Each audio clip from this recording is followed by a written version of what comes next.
আমি আপনার বাড়ির মানুষ, আমি আপনার কাছের মানুষ, আপনার নিকটে আমার আসতে কোনো দ্বিধা সংকোচ নেই।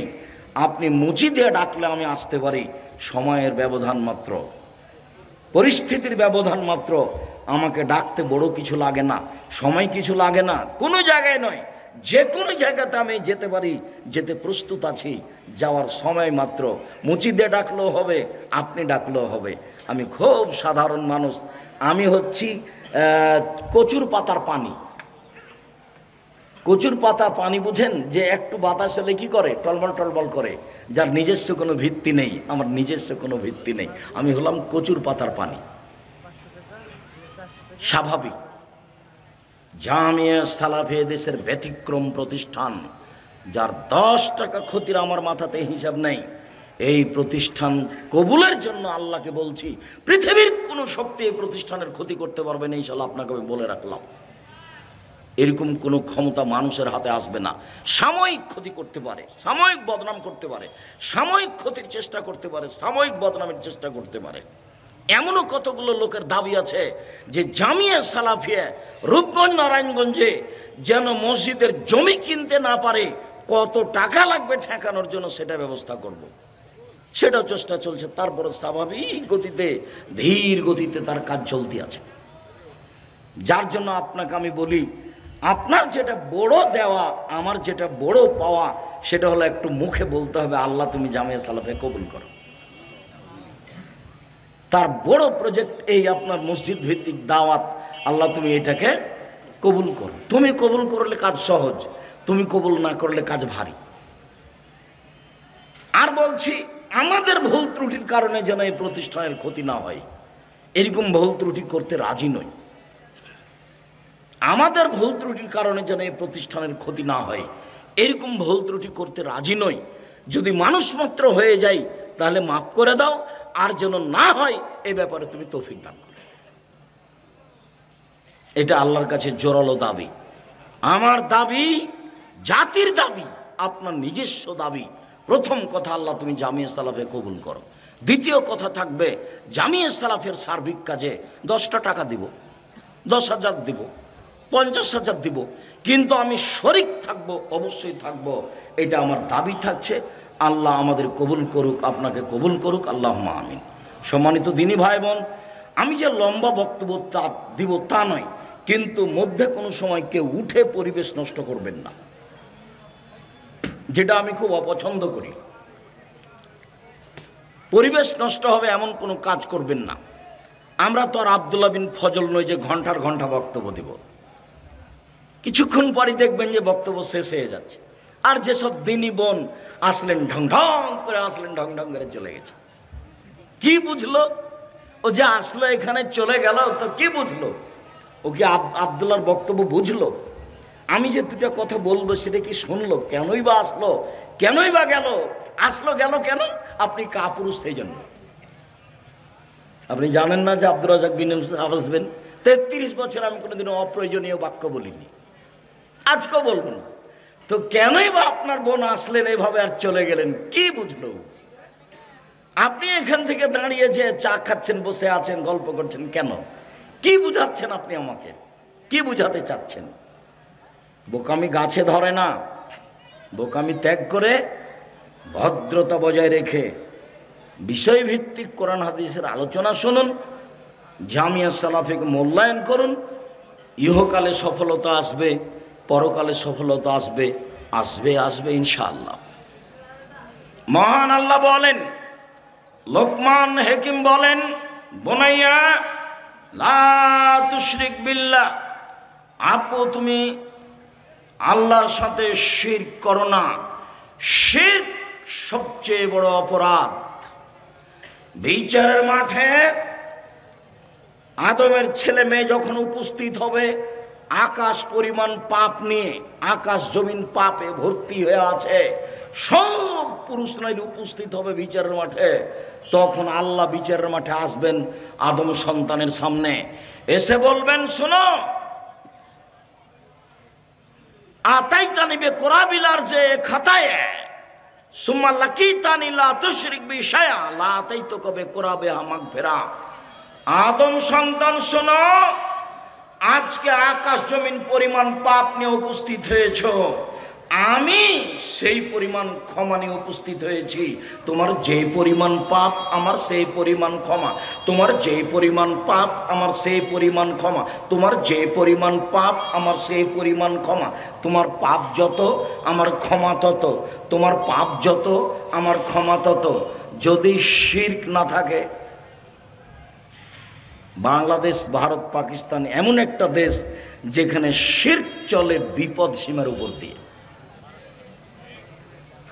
প্রায় সব জায়গায় শিরক, খাতাতে, কলমে, অফিসে, আদালতে, পড়াতে, সব জায়গাতে শিরক। বেঁচে থাকা খুব কঠিন। বোনাইয়া, শিরক করবা না, শিরক বড় অপরাধ। পরিবার কিভাবে গড়তে হবে, আদর্শ পরিবার, তার 1 নম্বর কাজ এইটা। 2 নম্বর, বোনাইয়া আকিমিস সালাত আমর বিল মারুফ ওয়ানহা আনিল মুনকার। আব্বু 5 ওয়াক্ত সালাত আদায় করো। এই ছেলে, তুমি তোমার কাজ আমাদেরকে দেখাতে চাচ্ছ কেন? এই বাচ্চা, তুমি কেন এখানে? সরো। আপনারা পাশে কেউ দাঁড়িয়ে থাকবেন না, ওরকম আচরণের আমার প্রয়োজন নাই। খুব ভদ্রতা বজায় রেখে বসে থাকবেন। জায়গা না থাকে সেটা ভিন্ন কথা। পরিবারের দ্বিতীয় কাজ, 1 নম্বরে এই পরিবারে কেউ শিরক করতে পাবে না। পরিবারের দ্বিতীয় কাজ, আব্বু 5 ওয়াক্ত সালাত আদায় করো, ভালো কাজের আদেশ করো, মন্দ কাজের নিষেধ করো। বাপে যদি ছেলেকে এটা বলে, তাহলে বাপও তো ভাববে যে আমি আবার ভালো বললাম ছেলেকে করতে, কিন্তু আমি কি খারাপ করছি? আব্বু 5 ওয়াক্ত সালাত আদায় করো, ভালো কাজের আদেশ করো, মন্দ কাজের নিষেধ করো। পরিবার, রাসূল সাল্লাল্লাহু আলাইহি সাল্লাম বলেন, মুরু আওলাদাকুম বিসসালাত ওয়া হুম আবনাউ সাব'i সিনিনা। পিতা, তুমি তোমার ছেলে মেয়েকে সালাতের জন্য বলো 7 বছর বয়সে, 10 বছর বয়সে পিটিয়ে সালাত আদায় করাও। আদর্শ পরিবার।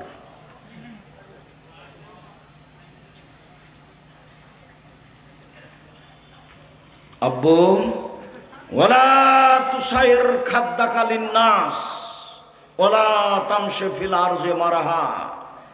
মানুষকে এড়িয়ে চলো না। সমাজে চলাকালীন মানুষ যেন তোমার চলাতে আর কথাতে বুঝতে না পারে যে তুমি অহংকারী। আব্বু, সমাজে তুমি এড়িয়ে চলো না। ওলা তামশি ফিল আরজি মারাহা। আর গাড়িতে হোক, পায়ে হোক, সাইকেলে হোক, যখন চলবা তখন তোমার বাহ্যিকভাবে অহংকার প্রকাশ পাচ্ছে, এটা যেন না হয়। আপনাদের এলাকাতে যখন খুব দামি মানুষ আসে, দামি গাড়ি নিয়ে যখন গাড়ি থেকে নামে, তখন অবস্থা দেখিয়েন। আর কোনো ছেলে শ্বশুরের মোটর সাইকেল দিয়েছে, সাইকেল চালাচ্ছে, এটা কেমন করে দেখিও? বুদ্ধি নাই। আব্দুল্লাহর এইসব বক্তব্য শুনলে আমি মনে করার চেষ্টা করি, কিন্তু এত কঠিন বক্তব্য ধরে রাখতে পারি না। যে তার মানে আমরা সবাই আগাছা, আমাদের ছেলে মেয়ে সব কি আগাছা, ঘাস গরুতে খেয়ে দিবে। মানে আমরাই ছাগল গরু, সব ছেলে মেয়ে ছাগল গরু। খেলাধুলা নিয়ে আর গান বাজনা নিয়ে ব্যস্ত আছে।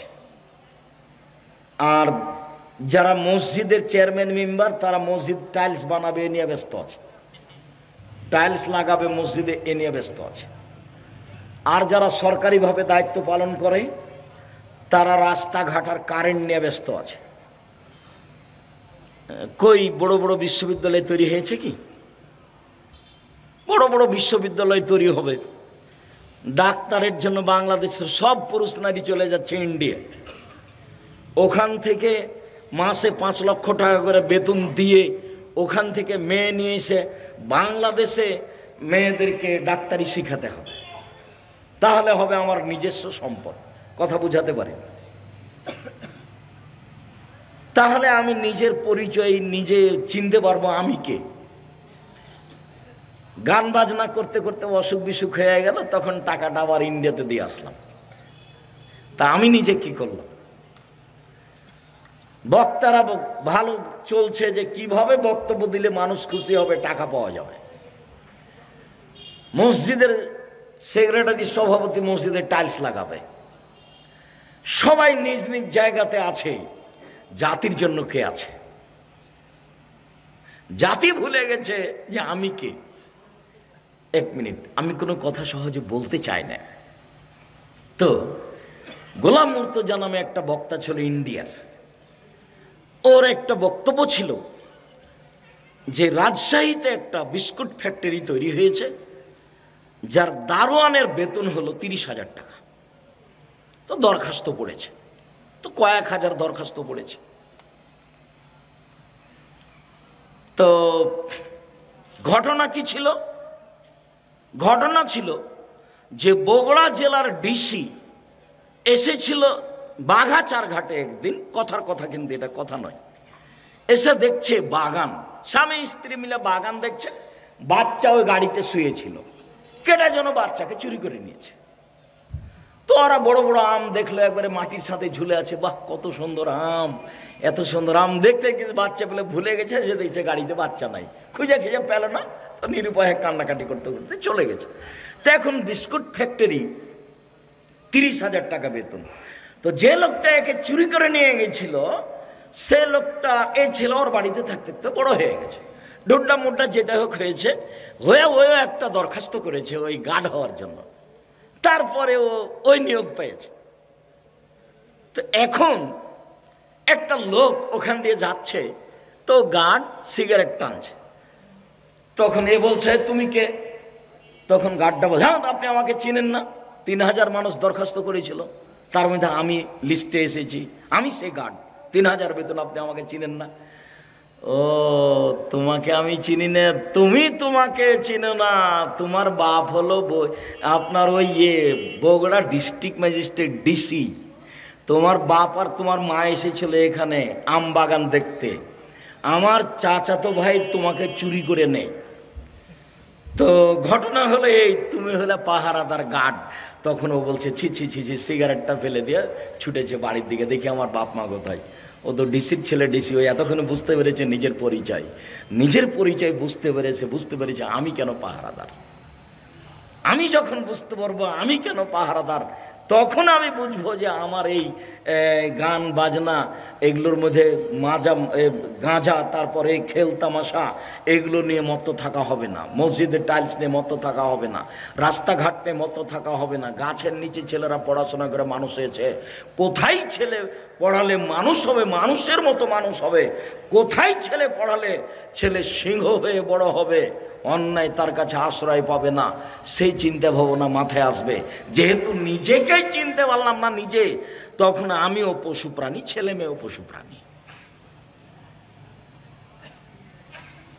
সম্মানিত দিনী ভাই বোন, বলছিলাম আদর্শ পরিবার জরুরি। যে ছেলে মেয়েকে বলে দিতে হবে, 1 শিরক করো না, 2 সালাত আদায় করো, 3 রাস্তায় চলার সময় অফিস আদালতে করে মানুষকে উপেক্ষা করো না, 4 অহংকার করে চলো না, 5 অগজব সৌতা, মানুষের সাথে কথা বললে নরম ঠান্ডা করে বলিও, নিশ্চয় চিৎকার করে কথা বলা গাধার পরিচয়। আল্লাহ বলছে ইন্না আনকারা লাসওয়াতুল আসাতুল হামিদ, সবচেয়ে খারাপ কণ্ঠ হলো গাধার কণ্ঠ। কথাতে কোনো সময় চিৎকার থাকবে না। বাপে ছেলেকে বলছে আদর্শ পরিবার। আবু সাঈদ খুদরি রাদিয়াল্লাহু তাআলা আনহু বলেন, রাসূল সাল্লাল্লাহু আলাইহি ওয়াসাল্লাম বলেছেন, মান কানাত লাহু ওয়ালিদা ফাআল্লামাহু ফাসানা তালিমাহা ওয়াদাবাহা ফাসানা তাদিবাহা ফালাহু আজরান।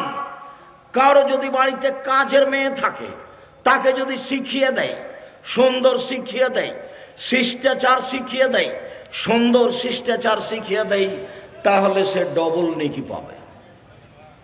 বোঝা যাচ্ছে সব শিক্ষা সুন্দর নয়, সব শিষ্টাচার সুন্দর নয়।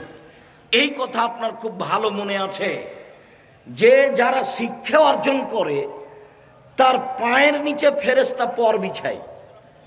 তো তুমি একটা বাঘাচার ঘাটের ছেলে, সিগারেট হাতে আছে, দাড়ি চাঁচা আছে, প্যান্টটা টাকনো নিচে আছে, তুমি কলেজে যাচ্ছ, তো তোমার পায়ের নিচে ফেরেশতা পর বিছায়, তোমার মনে কি বলে? তোমার বোন ঢাকা বিশ্ববিদ্যালয়ে পড়ে, তুমি তাকে গাড়িতে তুলে দিয়ে আসলে, প্রায় অর্ধনগ্ন, ঢাকা বিশ্ববিদ্যালয়ে পড়ে, বন্ধু বান্ধবের সাথে চলে, তুমি কি মনে করো তার পায়ের নিচে ফেরেশতা পর বিছাই? তাহলে সব শিক্ষা শিক্ষা নয়। আল্লাহ নবী বলছেন এর ফলে বিদ্যা উঠে যাবে, একসরল জাহাল, মূর্খতা বেড়ে যাবে। তো 20 বছর পূর্বে বাঘাচার ঘাটে যত শিক্ষিত ছিল আজকে তার চেয়ে কমেছে না বেশি হয়েছে? বেশি হয়েছে। তাহলে আল্লাহ নবী মিথ্যা কথা বলেছেন, নাউজুবিল্লাহ মিন যালিক। আল্লাহ নবী বলেছেন বিদ্যা উঠে যাবার, মূর্খতা বেড়ে যাবে। তো এখন দেখছি বিদ্যা বেড়ে গেছে, মূর্খতা কমে গেছে। তাহলে কি নবী ঠিক কথা বলেননি? অবশ্যই। তো এবার তুমি তাহলে বের করো 1 মিনিট। আমাদের বাঘাচার ঘাটের একটা ছেলে বড় ডাক্তার, লন্ডন থেকে ডাক্তারি শিখে এসেছে, পিজি হাসপাতালের ডাক্তার, 3 লক্ষ টাকা মাসে বেতন। সেদিন এসেছিল বাড়িতে, গ্রামের বাড়িতে বাপ মাকে দেখতে। তো দেখলাম যে ডাক্তার গাড়ি থেকে নামলো, প্যান্ট পরে আছে, প্যান্টটা টাকানোর নিচে আছে, গলায় টাই আছে, দাড়ি চাঁচা আছে, হাতে সিগারেট আছে, এভাবে নামলো। একটু পরে দেখলাম তার স্ত্রী, পরিবার নামলো গাড়ি থেকে, স্ত্রী নামলো, হালকা হালকা গায়ে কাপড় আছে। একটু পরে দেখলাম তার মেয়ে গাড়ি থেকে নামলো, তেমন কোনো গায়ে কাপড় নেই। দেখলাম গাড়ির পিছন দিকে কুকুর আছে। তুমি এখন বলো যে এটা আমাদের বাঘাচার ঘাটের শিক্ষিত মানুষ, বলো দেখি কিভাবে বলতে পারো? আরো তলিয়ে দেখবা, ও প্রেসক্রিপশন লেখে যে, তো যেই কোম্পানি তাকে টাকা দেয় তারটা লেখো, জানে যে এর চেয়ে ভালো ওষুধ আছে। তাহলে এ হলো জাতির প্রতারক, ধোঁকাবাজ। ওর বাপের টাকাই লস। আর ওর যার সহযোগী আছে সব বেটি ছেলে, মহিলা মানুষ। পুরুষ মানুষদের সহযোগী চলে না। একটা কাজও যে ঠিক নয়। চাঁপাইনবাবগঞ্জের বিবাহের অবস্থা যা, আজ বলেছি, চাঁপাইনবাবগঞ্জ জেলার বিবাহের শুরু থেকে নিয়ে শেষ পর্যন্ত একটা জায়গাও ঠিক নয়, সবই না যায়। শিক্ষা খাতের একটা জায়গাও ঠিক নয়, সবই না যায়। তুমি পড়ো শিক্ষা বনাম জাহেলিয়াত, দেখো আব্দুল্লাহ যেটা বললো, ওর আম্মার লিখা শিক্ষা বনাম জাহেলিয়াত, এটা শিক্ষা নয়। বাচ্চাকে ভুল শিখাচ্ছে, প্রতারণা দেওয়া শিখাচ্ছে বাচ্চাকে, কেমনে হয় শিক্ষা? বইগুলোতে সব প্রতারণা দেওয়া শিখাচ্ছে। সম্মানিত দিনী ভাই বোন, বলছিলাম শিখিয়ে দিল, সুন্দর শিখিয়ে দিল, শিষ্টাচার শিখিয়ে দিল, সুন্দর শিষ্টাচার শিখিয়ে দিল, তার জন্য ডবল নেকি। আপনার শিষ্টাচার আর আমার শিষ্টাচার, ইসলামের শিষ্টাচার আর মানুষের শিষ্টাচার এক নয়।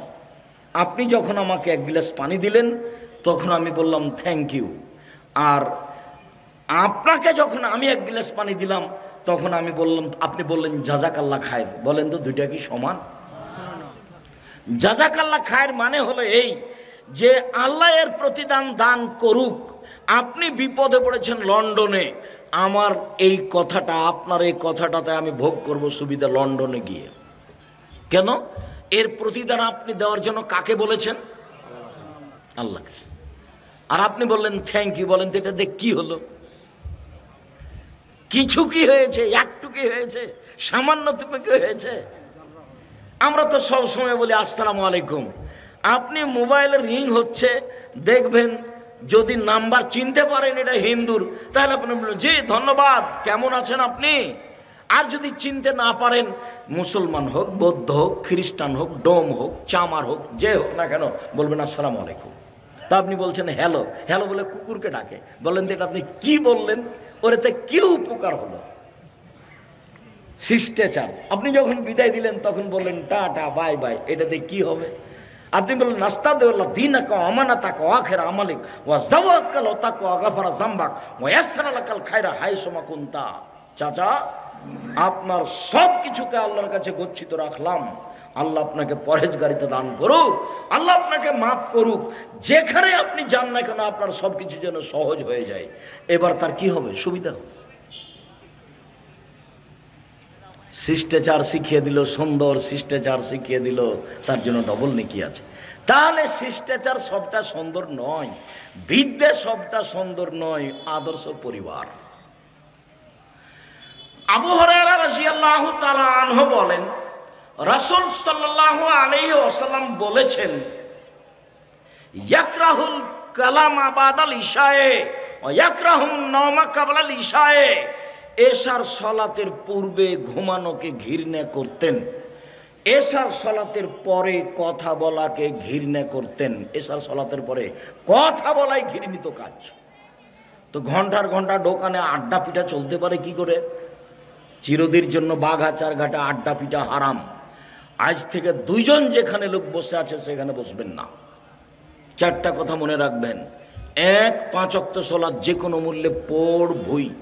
এর চেয়ে পৃথিবীতে কোনো জরুরি কাজ নেই, সেটা হাইকোর্ট হোক আর জজ কোর্ট হোক, সেটা যেটাই হোক না কেন, পৃথিবীতে মানুষের সবচেয়ে জরুরি কাজ হলো 5 ওয়াক্ত সালাত। 2, হালাল রুজি।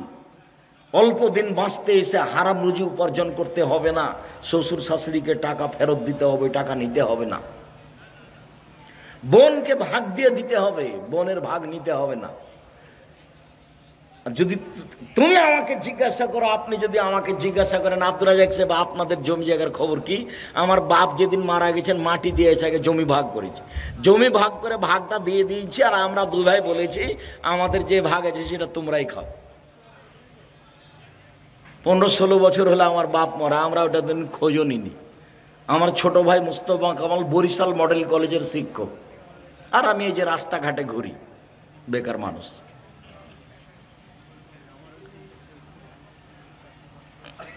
আর তোমার বাপ পূর্ণ জমিতে দেওয়া দূরের কথা, তোমার ফুফু যদি আসে তাহলে তোমার বাপ খালি গরম হয়। হ্যাঁ, জমির কথা বলিস, সে চুপ থাক, একসঙ্গে খায় চলে যা।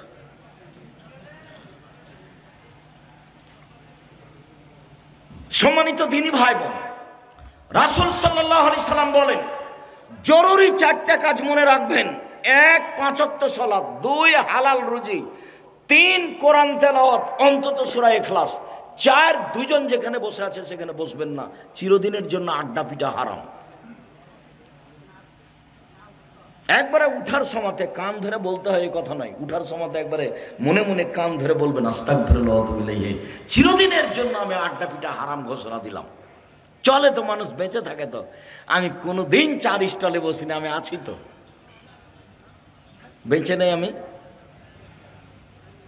তোমার চলে না কেন? তুমি দোকানে যাও, আসসালামু আলাইকুম আহমদ 1 কেজি লবণ দাও তো, 250 মরিচ দাও। আসসালামু আলাইকুম আহমদ 1 কেজি লবণ দাও তো, আর 250 মরিচ দাও। হ্যাঁ দেওয়া হয়েছে, এই টাকা নেন। আসসালামু আলাইকুম। এটা আপনার দোকানে থাকার সময়। মসজিদ থেকে বের হয়ে সুন্দর করে মাথায় টুপি দেওয়া আছে, ল্যাংটা মেয়ে নাচে, আবার তাহাজ্জুদ পড়ে, ধর্ম পাগল হয়ে গেছে। धर्म राजशाही चांपाइनागंज हवाई लड्डू दोनों हाथ में लड्डू है, जो चाहे उसको खा ले, जो चाहे उसको छोड़ दे। बोल हिसाब বোরখা পরে আছে মহিলাটা, প্রেমের গল্প করে, তাহলে ঈমান কাজ করে না। তুমি 5 ওয়াক্ত সালাত আদায় করো, তুমি রমজান মাসে সিয়াম পালন করো, সুন্দর করে দাড়ি রেখেছো, তোমার ভিতরে ঈমান কাজ করে না। কেউ যখন থাকে না, তোমার মোবাইলে ল্যাংটা মেয়ে নাচে, তাহলে তোমার ঈমান কাজ করে না। ঈমান যত বেশি হবে পাপ তত কম হবে, ঈমান যত কম হবে পাপ তত বেশি হবে। পুরুষ নারী একই। একবারে আস্ত বোরখা পরে আছে, 5 ওয়াক্ত সালাত আদায় করে, রমজান মাসে সিয়াম পালন করে, পর্দা ঠিকই আছে, তাহাজ্জুদ পড়ে, ঘন্টার ঘন্টা প্রেমের গল্প করে, যা টাকা তুলেছে একদিনই শেষ। মোবাইলের অপর নাম জেনা, মোবাইলের বড় মোবাইলের অপর নাম জেনা। আল্লাহ নবী বলছেন, দুই চোখের চেনা হলো চোখ দিয়ে দেখা।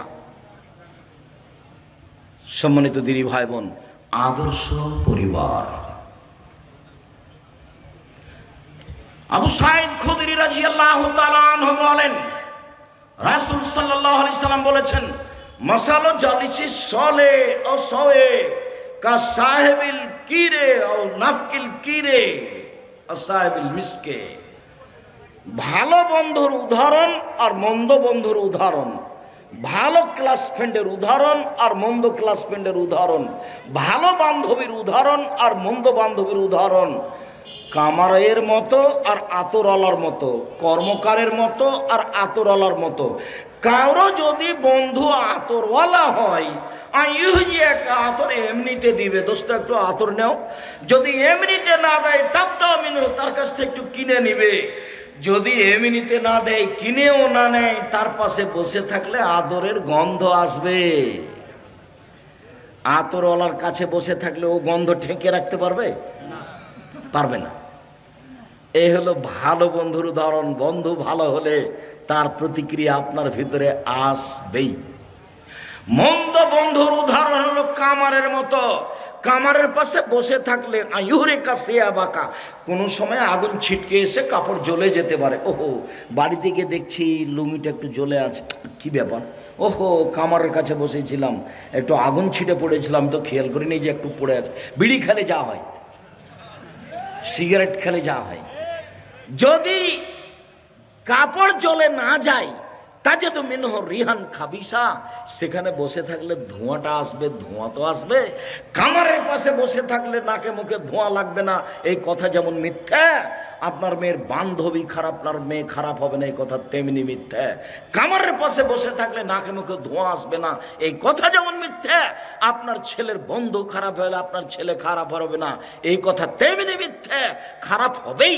চাঁপাই নবাবগঞ্জের ভাষা তো আর বাপকে খারাপ হতে হবে। দুই বোন একসাথে জন্ম নিয়েছে, যমজ বোন, দেখতে খুব সুন্দরী, ভদ্র, খুব মেধাও ভালো, একজন আর একজনকে ছেড়ে থাকতে পারে না।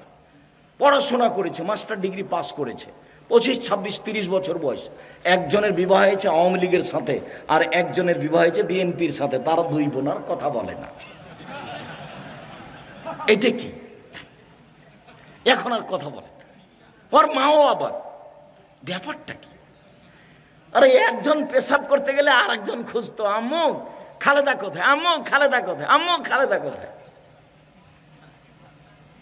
এই যদি খালেদা পেশাব, যদি মারিয়াম পেশাব করতে যেত তো খালেদা বলতো, আম্মু মারিয়াম কোথায়, মারিয়াম কোথায়, ব্যস্ত হয়ে যেত।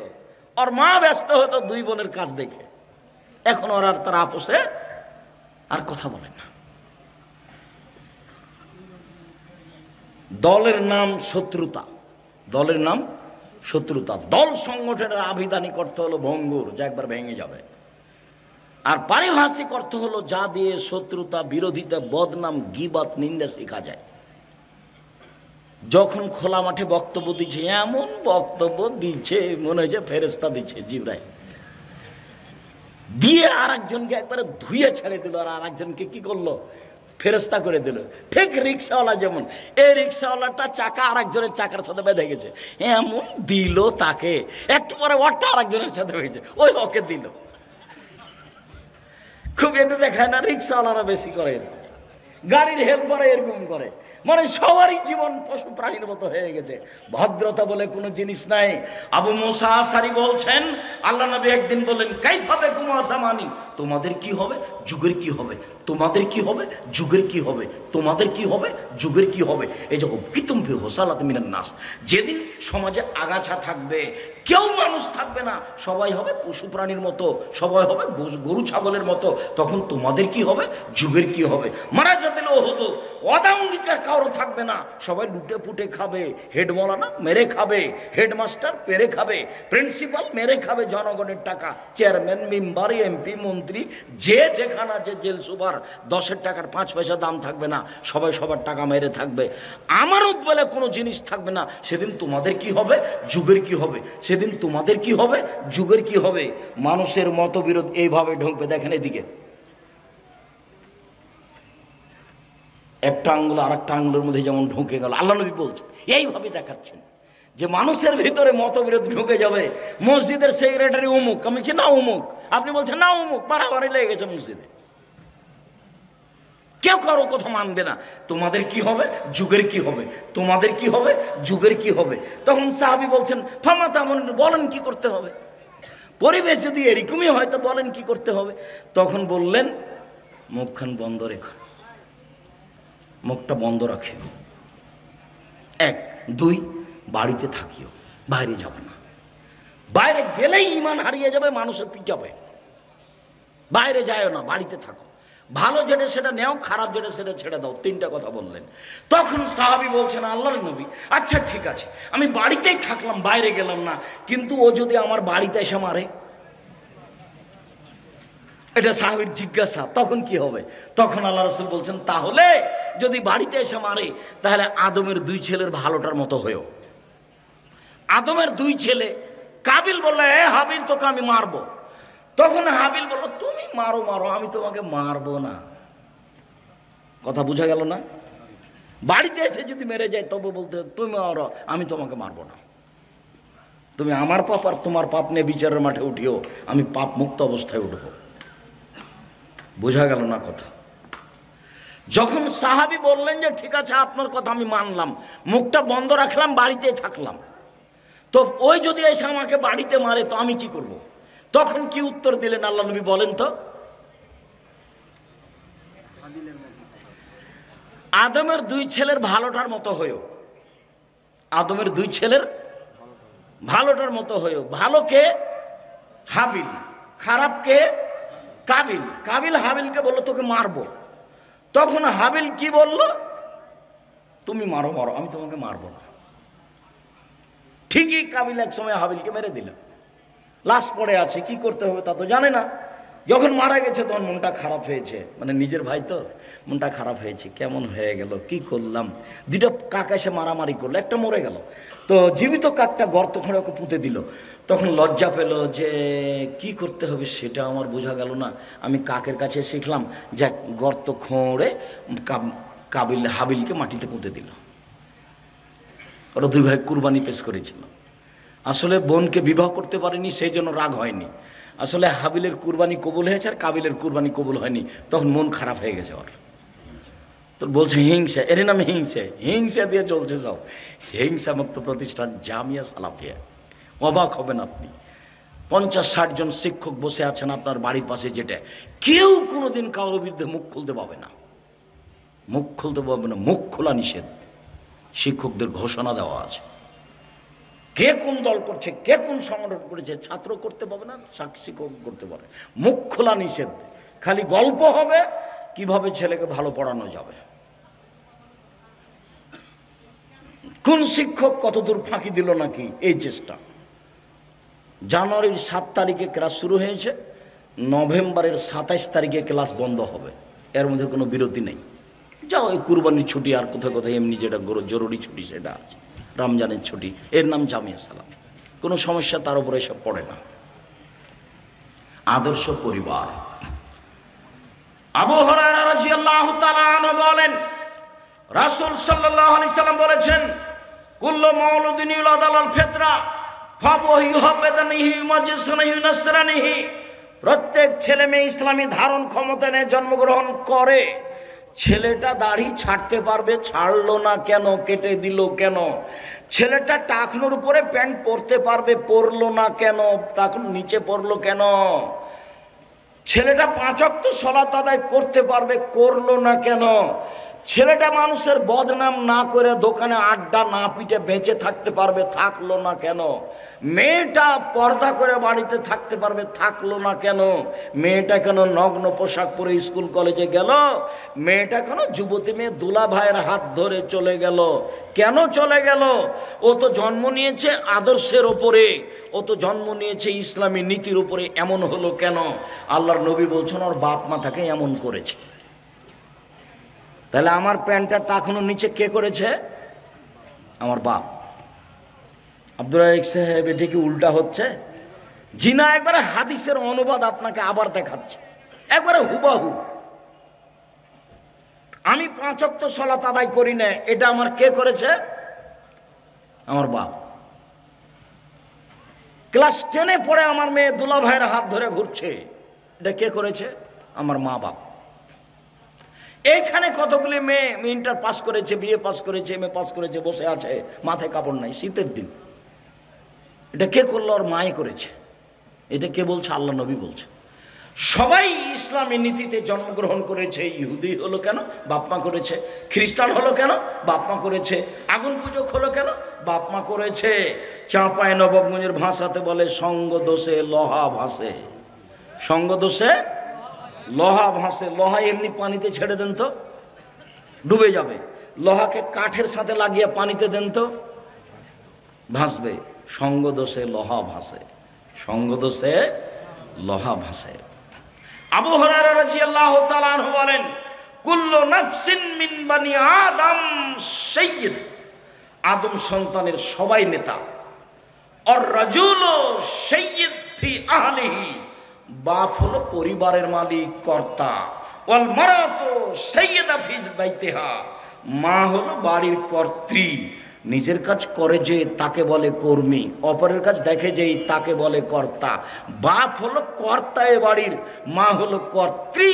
নিজের কাজ করে যে তাকে বলে কর্মী, অপরের কাজ দেখে যেই তাকে বলে কর্তা। নিজের কাজ করে যে তাকে বলে কর্মী, অপরের কাজ করে যে দেখে যেই তাকে বলে কর্তা। মা নামাজ পড়লেন, ইনি হলেন মহিলা কর্মী। আর মেয়েকে বলেন, আম্মু আম্মু চিচি, বেলা হয়ে গেছে, আজান হয়ে গেছে, উঠো আম্মু, উঠো আম্মু, উঠো, সালাত আদায় করো। এখন মা কি?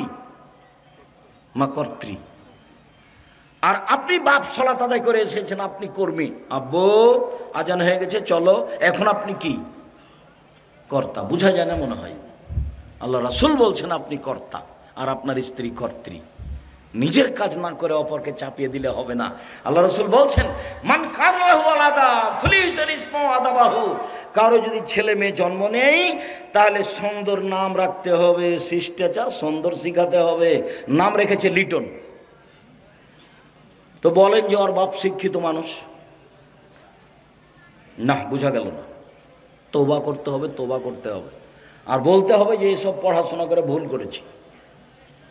কই, আমরা তো ছেলের নাম লিটন রাখিনি, আমরা তো মেয়ের নাম লিজা রাখিনি।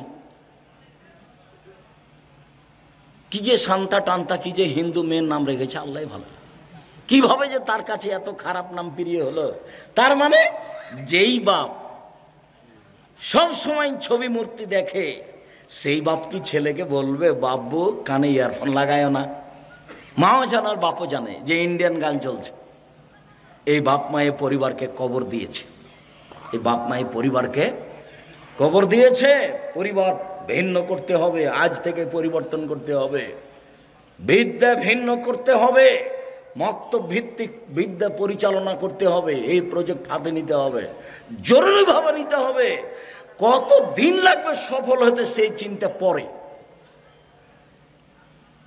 যেদিন আমি 90 সালে বক্তব্যের মাঠে নামি, সেদিন কি আমাকে মানুষ এভাবে সালাম দিত? বিমানবন্দরে ঢুকলে দেখি মানুষ আমার পিছন দিকে খালি দৌড়াইতেই থাকে, দৌড়াইতেই থাকে।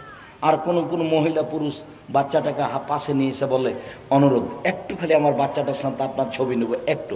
জি না, আমি কারোর সাথে ছবি উঠাই না। ঢোকার সাথে সাথে কে কোন দিক থেকে এসে কাজ করছে। তো আমি কিভাবে পরিচিত হলাম? এই বিদ্যে মানুষ একটু বুঝে শোনে। আমি সাধারণ মানুষ, আমি কোনোদিন কারোর সুবিধা ভোগ করতে চাই না, কিন্তু দেখি ওরকমই আছে। এই মাসুম কি হলো? গাড়ির আপনার 1000 টাকা জরিমানা। কেন? গাড়ি বিপদ সময়ের উপর দিয়ে 80 ঘন্টায় 80 কিলোমিটার চলবে, 100 মিটার চালিয়েছে, তো টাকা নেবে। বলছে আমরা একটু যাচ্ছিলাম চট্টগ্রাম, যাচ্ছিলাম আমরা সিলেট। গাড়িতে কি আছে? আব্দুল রাজ্জাক বিন ইউসুফ আছে। আরে খাতা কলম ছেড়ে দিয়ে বলো কি? আমার স্ত্রী তো সবসময় তার বক্তব্য শুনে, রে হুজুর ভুলে গেছে, মাফ করেন, টাকা পয়সা লাগবে না, আপনি যান। তো বিদ্যার প্রজেক্ট নিয়ে আসতে হবে, যেটাতে ছেলে মেয়ে আহাল পরিবার সব ঠিক হয়ে যাবে। রাসূল সাল্লাল্লাহু আলাইহি সাল্লাম বলেছেন, কুল্লুকুম রাইন ওয়া কুল্লুকুম মাসউলুন রায়াতিহি, প্রত্যেকেই নিজ নিজ দায়িত্বশীল, দায়িত্ব সম্পর্কে বিচার মাঠে জবাব দিতে হবে। আর রাজুলু রাইন আহলে ফি বাইতিহি, বাড়ির মালিক বাপ তার পরিবার সম্পর্কে বিচার মাঠে জবাব দিতে হবে। অল মারা তো রাইয়ে, স্ত্রী হচ্ছে বাড়ির দায়িত্বশীলা, তার ছেলে মেয়ে তার বৌমা সম্পর্কে তাকে জবাব দিতে হবে। অল আব্দুর রাজ্জুল আইন, বাড়ি যে কিষান কামলা, একে অক্ষরে অক্ষরে জবাব দিতে হবে। আমাদের দেশে কিষান কামলা ভালোভাবে কাজ করে না। আমি আপনার এই ডাঙ্গিপাড়ার যারা মাটি বহন করে লেবার, তাদের কথা একটু শোনাই। আমার চোখের সামনে একটা লেবার আসরের আজান হয়ে গেছে, ওরা 4টা পর্যন্ত কাজ করবে। তো মাথায় ওর মাটি আছে, ডালি আছে মাথায়, তো নিয়ে যাবে ওইখানে ঘর পর্যন্ত, আর এখানে আজানে হয়ে গেছে, তেমনি মাটিতে ফেলে দিয়েছে, ওখানে মাটিতে ফেলে দিয়েছে। বলে কি ব্যাপার, তুমি এখানে মাটিটা ফেললে কেন? বলে আমাদের আজান হলে কাজ শেষ। অবাক, ও তো বিদেশ দেখেনি। বলছি অবাক হয়ে গেলাম, বিদেশে 12 ঘন্টা ডিউটি। এমন কোনোদিন দুবাইয়ে, আবুধাবিতে, ওমানে, সৌদি আরবে, কুয়েতে, আপনার ওই মালয়েশিয়ায়, মিশরে কর্মচারীকে জিজ্ঞাসা আমি করিনি কি কাজ করো, কত ঘন্টা করা লাগে। তাহলে 12 ঘন্টা করি। যদি 1 মিনিট দেরি হয় বের হতে, তাহলে দায়িত্ব সে এসে পাছায় লাথি মারবে আর ভাতে থুথু দিবে আর মুখে বলবে হারাম, তোর ভাত খাওয়া হারাম। তাহলে ওরা দায়িত্ব পালন করে। সম্মানিত দিনী ভাই বোন, আজকের আলোচনার শেষের দিকে চলে আসছে। এক খেয়ালে চেয়ে থাকবেন, আর কেউ খালি হাতে যাবেন না। বই সবটাই নিয়ে যাবেন, কোনো একটা নিয়ে যাবেন, কিছুই যদি না হয় মাসিক আল ইতেসাম পত্রিকা নিয়ে যাবেন। আপনার মা এ বাড়ির পাহারাদার। 4টা কাজ আপনার মাকে করতে হবে। 1, বিদ্যা শিক্ষা দিতে হবে। 2, শিষ্টাচার শিক্ষা দিতে হবে। 3, মাথার চুল চিরুনি করে দিতে হবে, পরিপাটি করে ছেলে মেয়েকে রাখতে হবে। 4, আপনার মা পাহারাদার, এ বাড়ির ছেলে মেয়ের উপরে পাহারা দিতে হবে। হাদিস বুখারী মুসলিম। দিনী ভাই বোন, সবকে ছেলে মেয়ের উপরে পাহারাদার হিসাবে থেকে ছেলে মেয়েকে লালন পালন করার জন্য, সুন্দর আদর্শ পরিবার গড়ে তোলার জন্য আমি অনুরোধ জানিয়ে আলোচনার শেষে চলে আসলাম। দেখেন আব্দুল্লাহ আম্মার সে বইগুলি আছে নাকি, কেন এই নির্যাতন, কি তার প্রতিকার। শিক্ষা বনাম জাহেলিয়াত, সম অধিকার নয় মর্যাদা চাই। আর মাসিক আল ইতেসাম, আমার দিনী বোনেরা যারা আছেন তারা একটু দেরি করে সব ওই মহিলাদের বইগুলো নিয়ে যাবেন। আর আপনারা সবাই বই নিয়ে যাবেন, না হলে মাসিক আল ইতেসাম পত্রিকা নিয়ে যাবেন। সকল দিনী ভাই বোনকে, আমার দিনী ভাই বোনকে আজকের আলোচনা, গুরুত্বপূর্ণ আলোচনা মূল্যায়ন করার অনুরোধ জানিয়ে বলছি, আপনারা বই পুস্তকগুলো সবাই সংগ্রহ করবেন। আর 23-24 আপনার বাড়ির পাশে সম্মেলন জামিয়া সালাফে ডাঙ্গিপাড়া, এখানে আসবেন।